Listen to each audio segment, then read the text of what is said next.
अवधूत चिंतन श्री गुरुदेव दत्त श्री स्वामी समर्थ। तुम्हा सगळ्यांचं माझ्या चॅनलमध्ये मनापासून स्वागत आहे।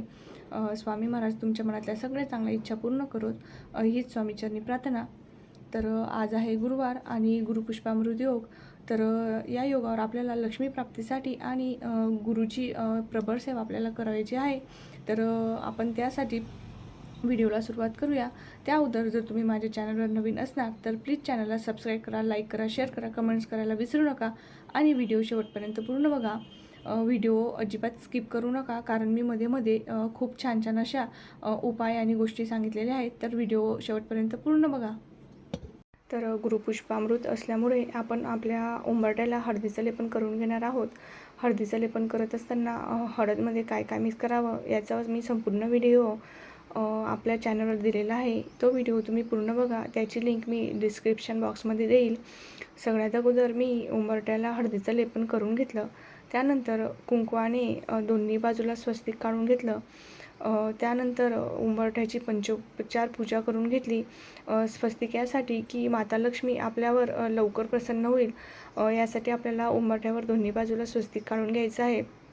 त्याचबरोबर उंबरठ्याची पंचोपचार पूजा करून फुले वाहून नमस्कार करून घ्यायचा आहे आणि प्रार्थना करायची आहे की धनधान्य अन्नाची कधीच कमतरता आमच्या घरात भासू नको। त्याचबरोबर आपल्याला मुख्य दरवाजा स्वच्छ पुसून त्याची पूजा करायची आहे।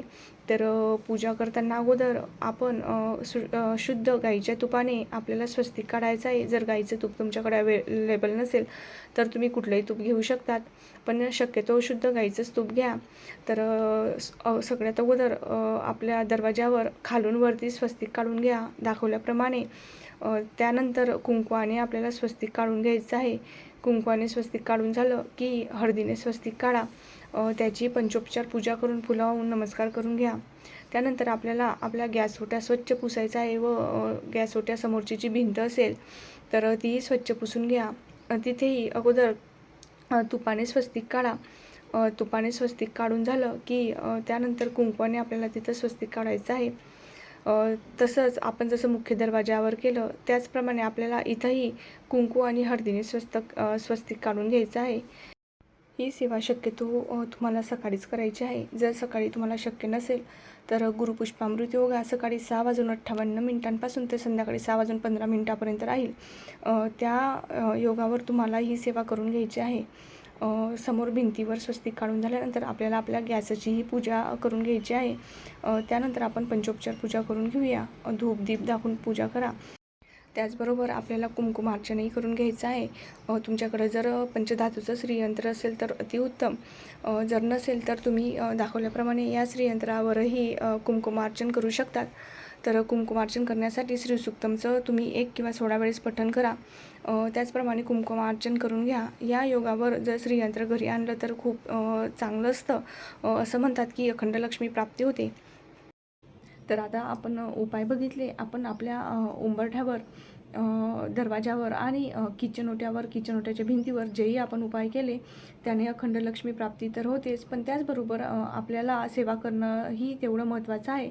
महाराजांच्या सेवा करायला कोणताही मुहूर्त वगैरे काही लागत नाही, फक्त 12 ते 12:30 हा वेळ आपल्याला स्किप करावा लागतो, कारण त्या वेळेत माऊली भिक्षेसाठी निघालेले असतात। तर माता लक्ष्मी ही खूप चंचल असते, तिची सेवा ही वेळेनुसार त्या सेवेला वेळ असते, बंधन असतं।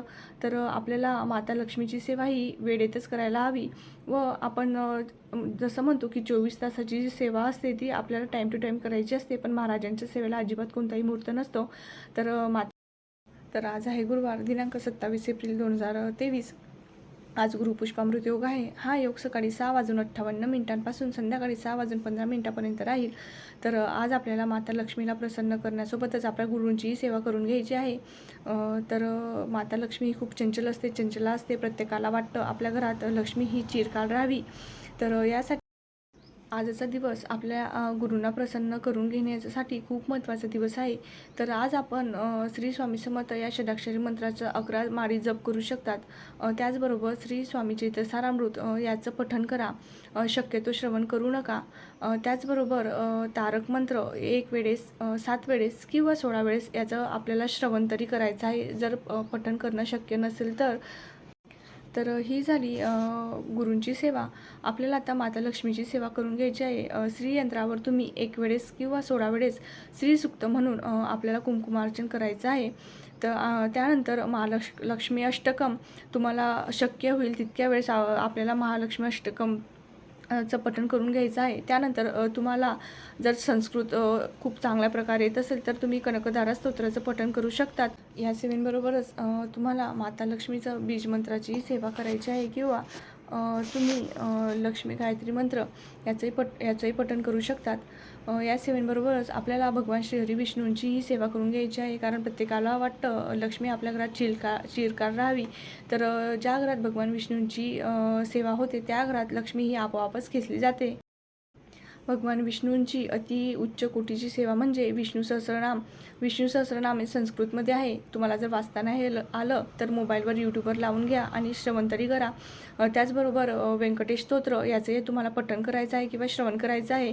तर माता लक्ष्मीसोबतच तुम्ही भगवान विष्णूंची ही अति उच्च कोटीची सेवा ही आवर्जून करा. त्यामुळे माता लक्ष्मी खूप प्रसन्न होईल आणि आपल्या घरात चिरकाल राहील. कधीही धनधान्याची कमतरता भासणार नाही. माता लक्ष्मीसोबत भगवान विष्णूंची सेवा ही आवर्जून करा. आजचा दिवस आपल्यासाठी खूप महत्त्वाचा आहे. त्यामुळे तुम्हाला शक्य होतील तेवढ्या सेवा करा आणि इतरांनाही सांगा. तर वाचन शक्य नसेल तर तुम्ही श्रवण तरी करा. झालेली सेवा ही महाराजांच्या चरणी अर्पण करते आणि व्हिडिओ इथे संपवते. तर तुम्हाला माझे व्हिडिओ आवडत असतील तर प्लीज चॅनलला लाईक, शेअर, कमेंट्स करायला विसरू नका आणि सबस्क्राईब जरूर करा. व्हिडिओ आवडल्यास लाईक करायला विसरू नका, कारण तुमच्या एका लाईकमुळे माझे व्हिडिओ इतरांपर्यंत पोचायला मला मदत होईल. आणि प्लीज चॅनलला सपोर्ट करा. धन्यवाद.